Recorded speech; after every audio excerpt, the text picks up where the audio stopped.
Hey, everybody. I hope you guys are having a beautiful day.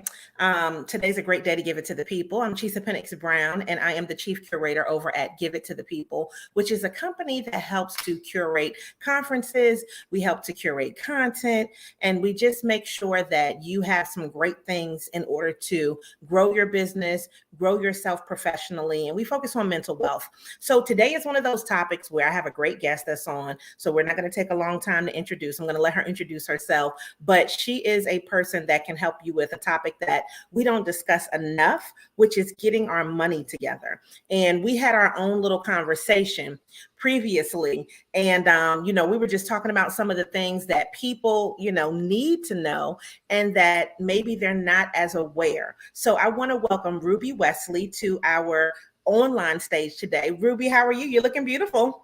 Thank you, Chisa. How are you? I am wonderful. I'm wonderful. I'm wonderful. So give them a little bit of background about who you are so that this way they can kind of understand what you do and what you don't do. Sure, absolutely. Well, first and foremost, thank you for doing this. It's just such great work and so needed for our community. Just very happy to be here with you all to share a little bit about my platform, what I do. I am a financial advisor. I run my business in partnership with Northwestern Mutual. And I've been collectively in the financial arena for about 10 years. Primary focus of what I do is financial empowerment. And what that means is, I guess a formal title is offering brokerage, advisory, and financial planning services. To me, is financial empowerment.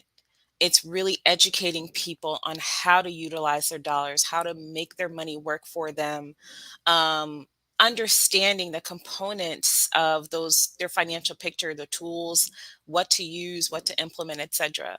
And so that's pretty much what I do on a day-to-day basis.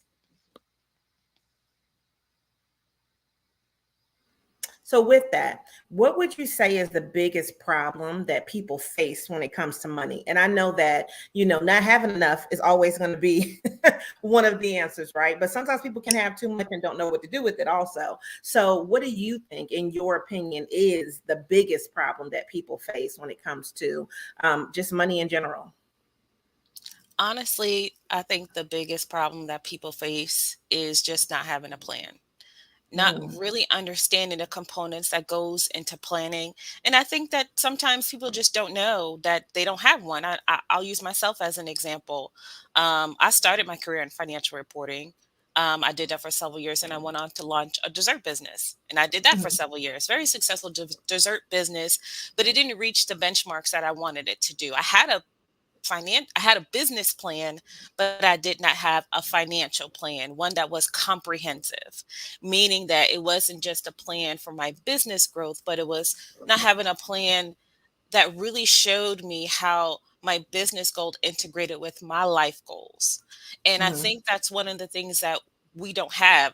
Statistics is alarming. 30%, only 30% of Americans have a written financial plan that they mm, actually review on an annual basis. And that's mm, very similar if you think about things that we do routinely. We go to the doctor every year, we do our taxes mm, every year. We should, have a written plan that is in alignment consistently with our goals. Life changes. So of course mm. we want to revisit those things and see if we're on track. And so that's one of the things that we just see routinely is just having some things that we do, but not necessarily understanding like how all of this tied together.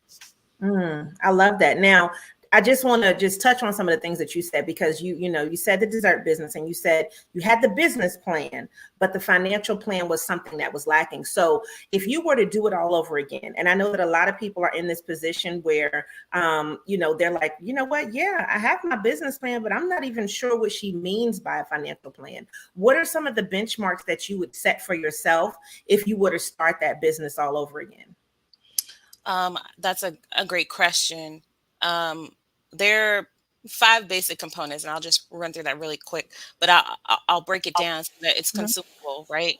Five components: save, spend, give, protect, and grow. In no particular order, but those are essentially five things you want to have in your financial plan.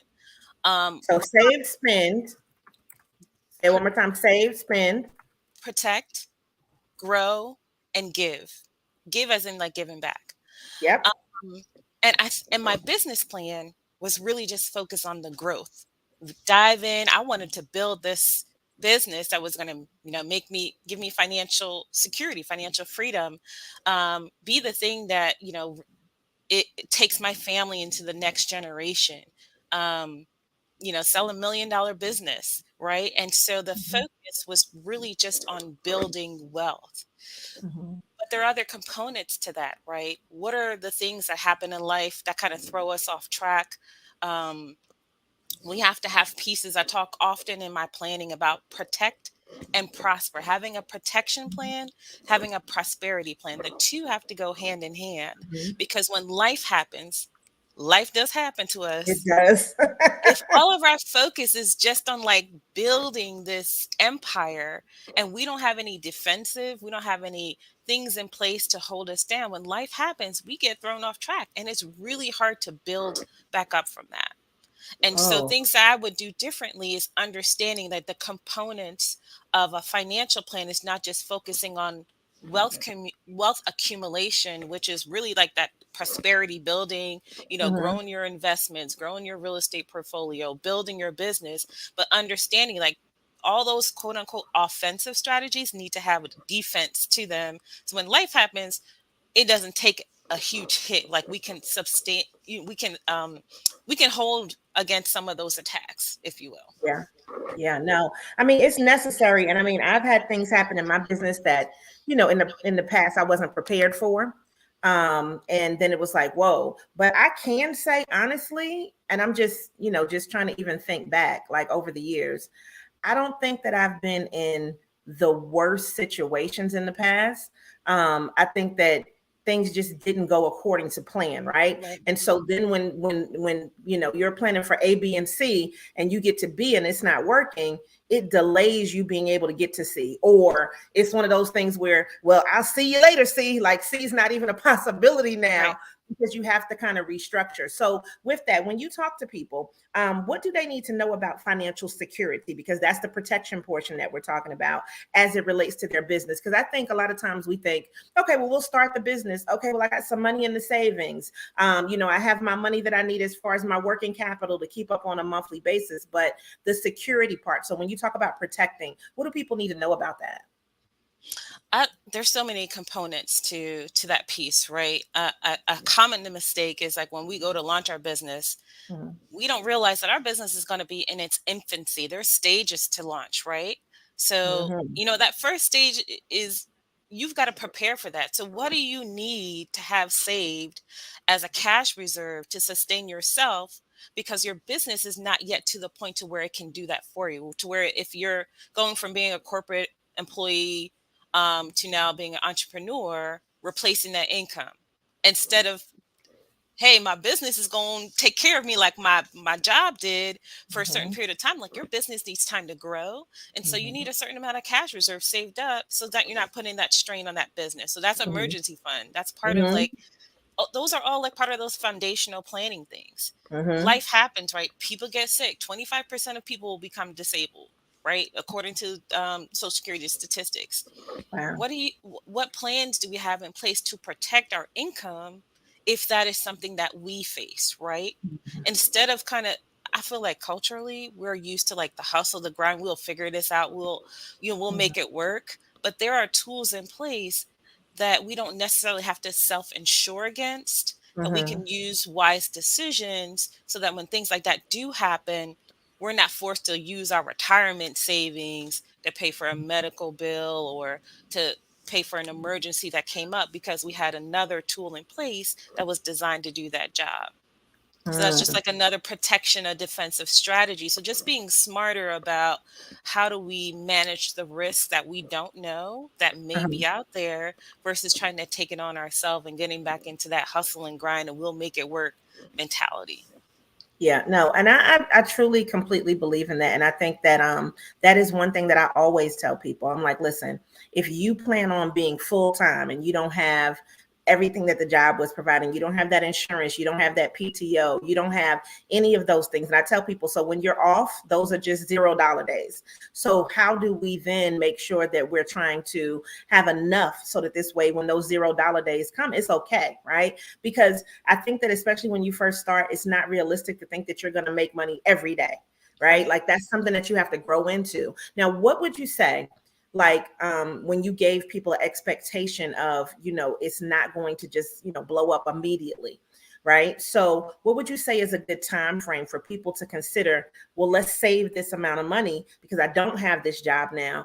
I am starting this business. And in that stage of launch, I need to recognize that if the business doesn't make money, I still need to live. So do you have like a time frame that you give people as far as like an amount to be saved, or just a duration as far as to be able to cover yourself? Great question. Everyone's situation is going to be different, right? The general rule of thumb is you want to have 3 to 6 months of living expenses set aside, right? But going back to understanding, like, what does my unique situation require? It could be different. Maybe you're in a partnership, or if you got a spouse that your income is not needed for the household, to run the household. So then that you may not need that 3 to 6 months, or you could be in a situation to where the type of business you're launching is not one that's going to provide routine income. Like every month you're going to be getting in a certain amount from Mm-hmm. contracts. Maybe you'll have some lean months, maybe you'll have some fat months. So maybe you might need 12 months of a living expenses set aside. So it's really going to, Mm-hmm. it really comes down to, like, what is that unique situation um, require? Now, when you mention the contracting, right? So if there are people, because when COVID started, right, there were contracts that were out there and people did not get paid. The government was just like, we're shut down, we didn't get paid. And you're mentioning living expenses, but I'm thinking that you really mean your household stuff. But people also need to consider what their business expenses are Correct. also in Right. that. And then sometimes they're like, okay, well, my house bills are paid, but the business still needs to survive and thrive. Right. Okay, so I just wanted to make sure, because a lot of my work tends to be contract driven, and for me that's fine, except for the fact that sometimes you may get into a position where a person may take longer than expected to pay you, right? Right. So if I have something that's saying net 30, and then it's day 31, 35, 36, day 60, and you haven't received it yet, that's one of the things that I think for myself that I had to say, okay, well, look, just in case this doesn't come, my mindset tells me consider it like a savings account. Like the money is coming, it's just not here yet. And I just think that if we can have like those mindset shifts in, being able to protect ourselves mentally, but then also, physically, contracts, and then all of our fiduciary things that you're talking about, it'll help us to be more, prosperous when it comes to not being in a state of lack, because you're waiting on something to come in, and maybe you have to use that money to pay your employees or your Right. contractors, and that's a scary position to be in. And so I just want people to think about those things when we're talking about being able to protect ourselves. Now, is there Right. any other advice that you want to give to people, that when they're talking about launching their business? We've talked about that, but what about the people who are already in business, right? And maybe it's 3, 5 years, 10 years, and they still don't really have that financial plan that you're talking about. Their financial structure is a little bit different because they have some money. But what kind of advice would you give to a person that says, look, I want to be your client? So what do they need to do in order to be a client, because they have the money to be able to invest with you? Um, Before I address that question, I was thinking as you were talking about the cash reserve, Mhm. I just wanted to also just, piggyback on what you were saying, but um, very important to have that cash reserve for your personal and that cash reserve for your business, and then understanding the cyclical nature of those demands in each area. Too Mhm. often we kind of keep them fragmented, but if something's going on in the personal, it's going to impact the business. Tell them. Tell them. Right. I tell them Don't all the time. Tell it's them. inter Yes. it's integrated, even if Hmm. there's a partnership. Um, so moving forward to those that are beyond the infancy stage, and into kind of like a growth phase, Hmm. what just remind me again of the question. You like, what do they need to do to So get started?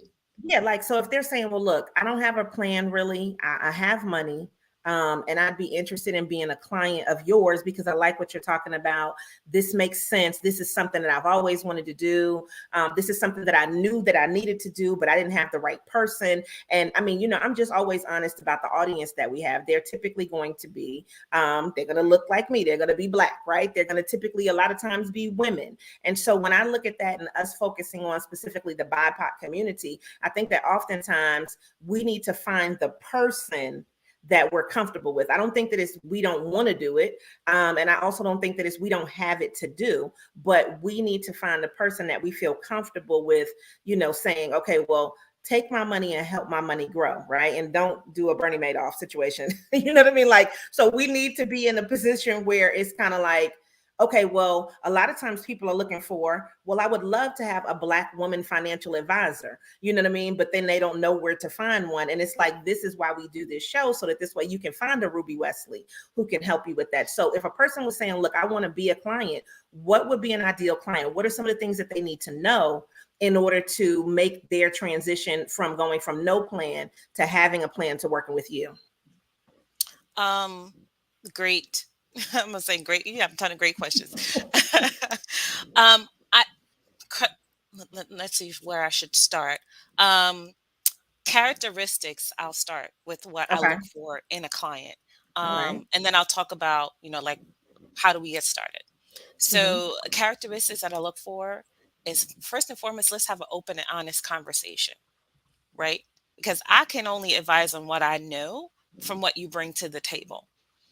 Don't feel the need to kind of, you know, make things look a little bit better than they are. Open and honest conversation from both ends is critically important. Mm-hmm. Um, Having a sense of urgency and and some conviction around why are we sitting down in the first place? What is going to be the meaning and the purpose of these meetings? Because if it's just I look for people that have value in building generational wealth, right? Mm-hmm. All this effort, the fruits of your labor, what is it for? Of course, you're going to enjoy some of the fruits of the labor, but are we looking to create legacy? Are we looking to have this transcend you? Because I Mm-hmm. feel like there's just a lot more conviction and meaning behind the recommendations and the things that we talk through. If it's just to make you rich in just one lifetime, that's really not going to take us but for so far. And Mm-hmm. when it's time to readjust things beyond you, there's just no meaning there. So I look for clients that have those values because those are values that I possess. And I want to Mm-hmm. work with people that understand um, the purpose by the work that we do. And generational wealth is a huge component. Capacity. You mentioned this, Mm-hmm. to some degree just now when we were speaking. Um, Mm-hmm. Having the ability to save Mm-hmm. something, right? You got income coming in, revenue coming in, and then you've got something left over. That capacity is going to be the thing that fuels and funds your goals, the things that you want to accomplish, whether it's expanding your business, whether it's hiring, if it's on the personal side, arriving to a retirement that you desire to Mm-hmm. live, meaning that you've worked up to a point to where you can now have the option to say, okay, well, I I don't can really go. have to do this anymore. And Mm-hmm. because this is how I want it to look like once I get to this Mm-hmm. point. Um, though that surplus is going to give you the ability to do that. If you're not at a point yet to where you have some capacity, it doesn't mean we can't have a conversation. It just means that we may have a conversation around, okay, well, let's reach this benchmark and then let's have another conversation in 6 months, in 12 months. But I need to see that you're willing to put something to the table because we can't create something out of nothing. We have to be able to work Mm-hmm. with something.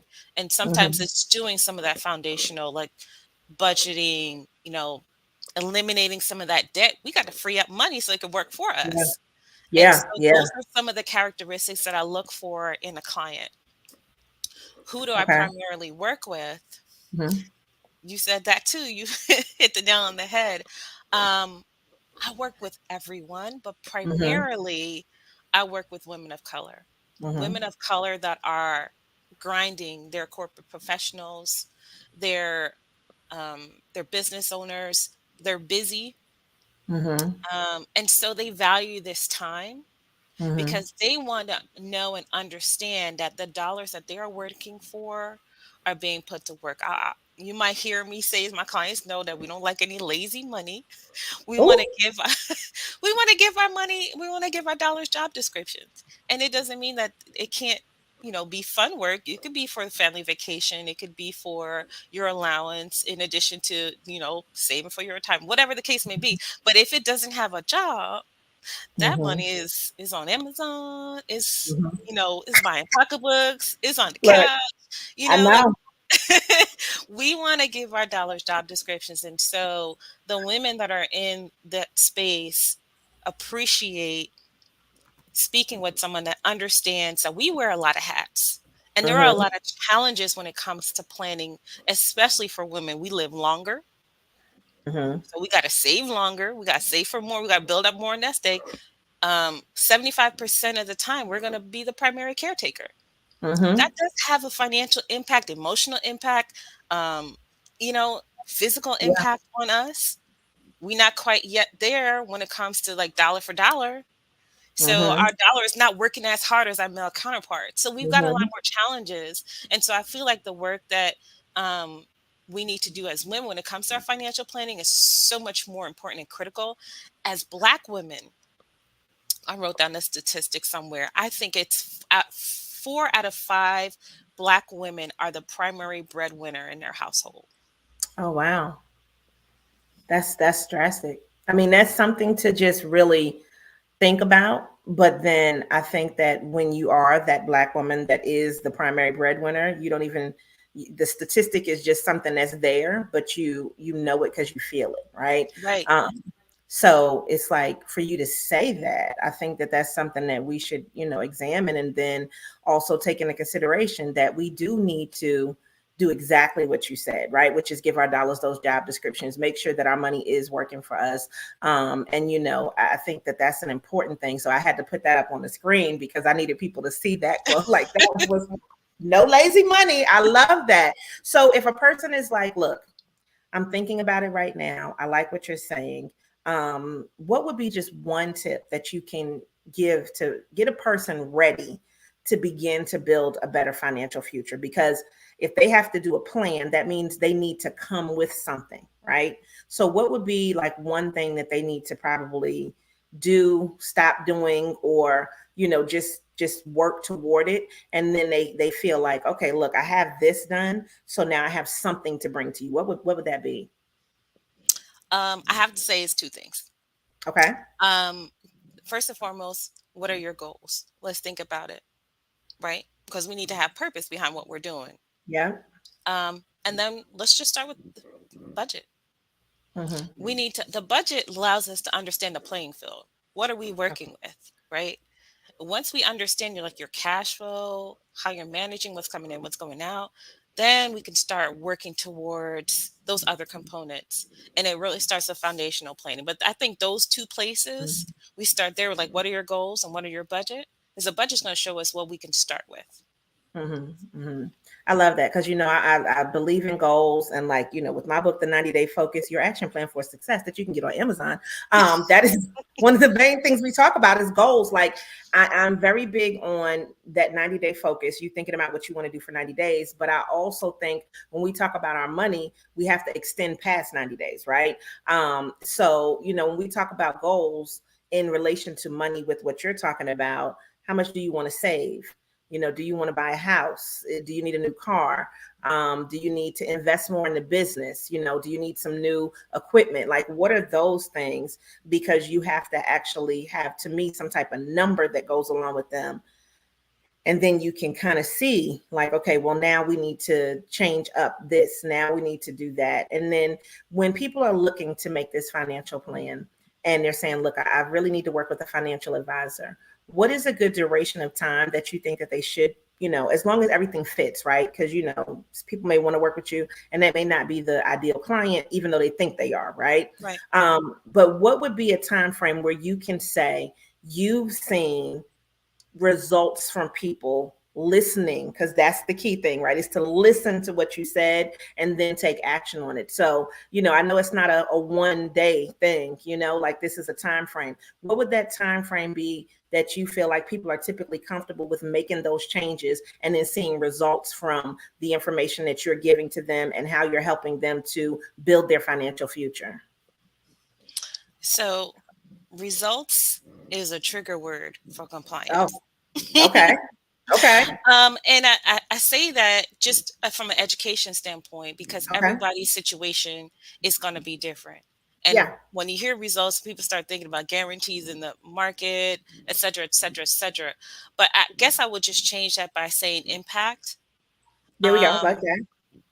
and I think it comes down to the individual. And that's why I said, like, open, honest conversation, conviction around what we do, because we're going to talk through some recommendations. I mean, we had some people take action from the first conversation. And take Okay. action could mean like, hey, you came into this because you wanted a budget that you can stick to. And we talked Mm-hmm. through the budget, and now you see areas of places where you need to cut back so that you can do some of the things that you want to do. That's just from one meeting.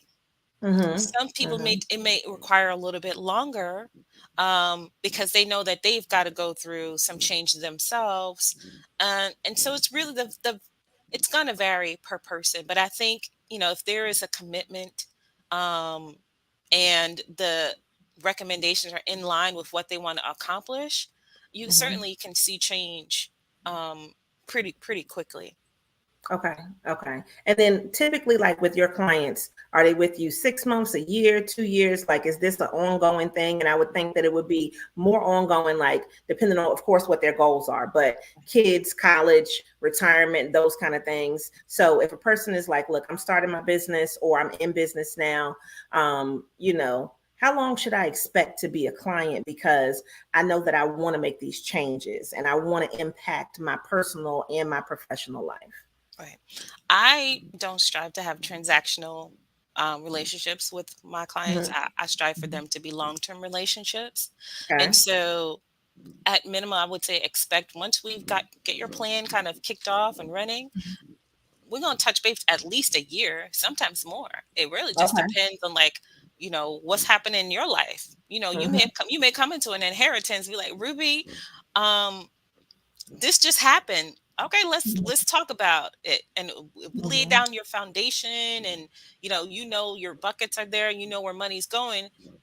It might just be a matter of just making some tweaks and just talking through, okay, well, we feel like this is the right place to put this amount is going to go towards, like, we can just wipe this debt right out now, and that's going to, Yeah. now we can accelerate in other areas a lot quicker. So I strive to have, a long-term relationship with my clients, Mhm. so that it's not just transactional.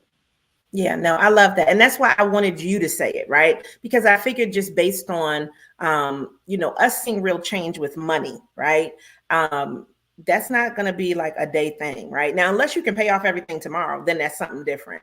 But for the average person, it is going to take that time, and it is going to take you taking money from something, stopping one behavior, starting something else, in order for you to be able to see your bank account grow, in order for you to be able to see that debt go down.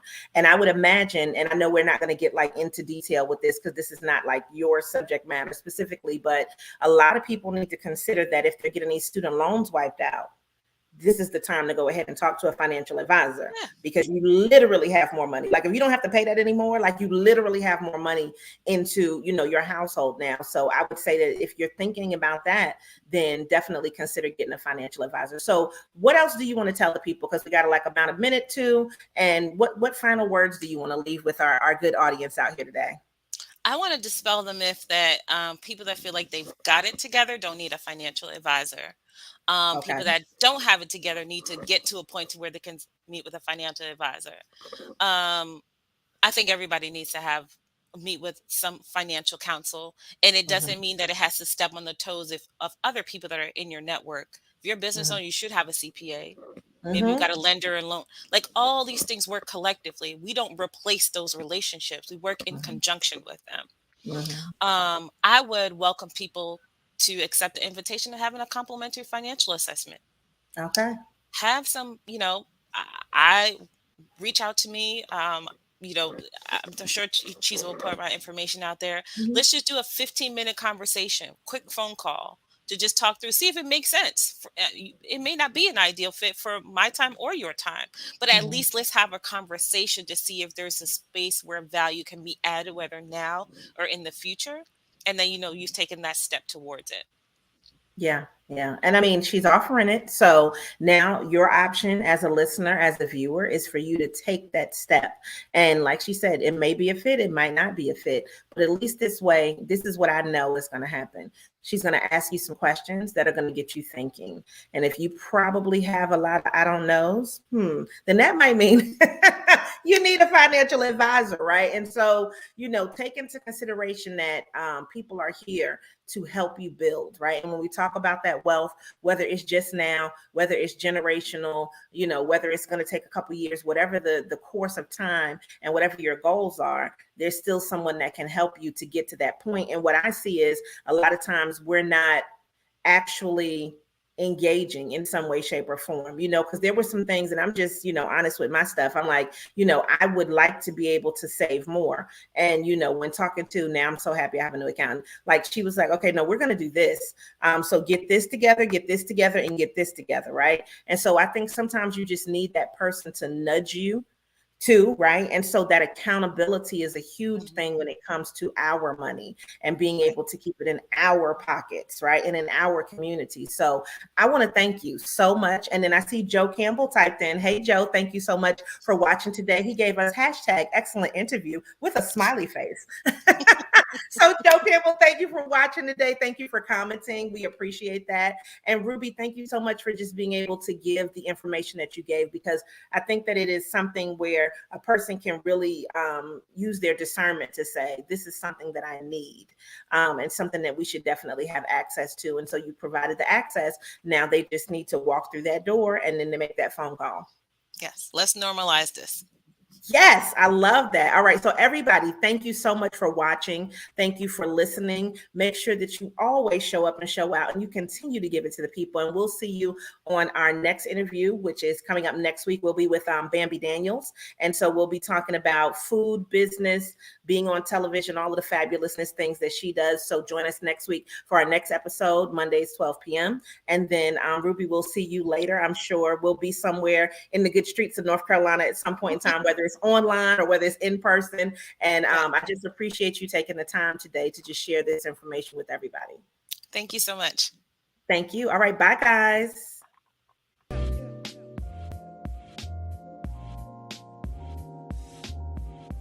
Good morning, good afternoon, and good evening. When you're tuned in, you're with Lady Business and Give It to the People Radio, where you're going to get enlightened, enhanced, empowered, and enriched. Make sure that you always tune in.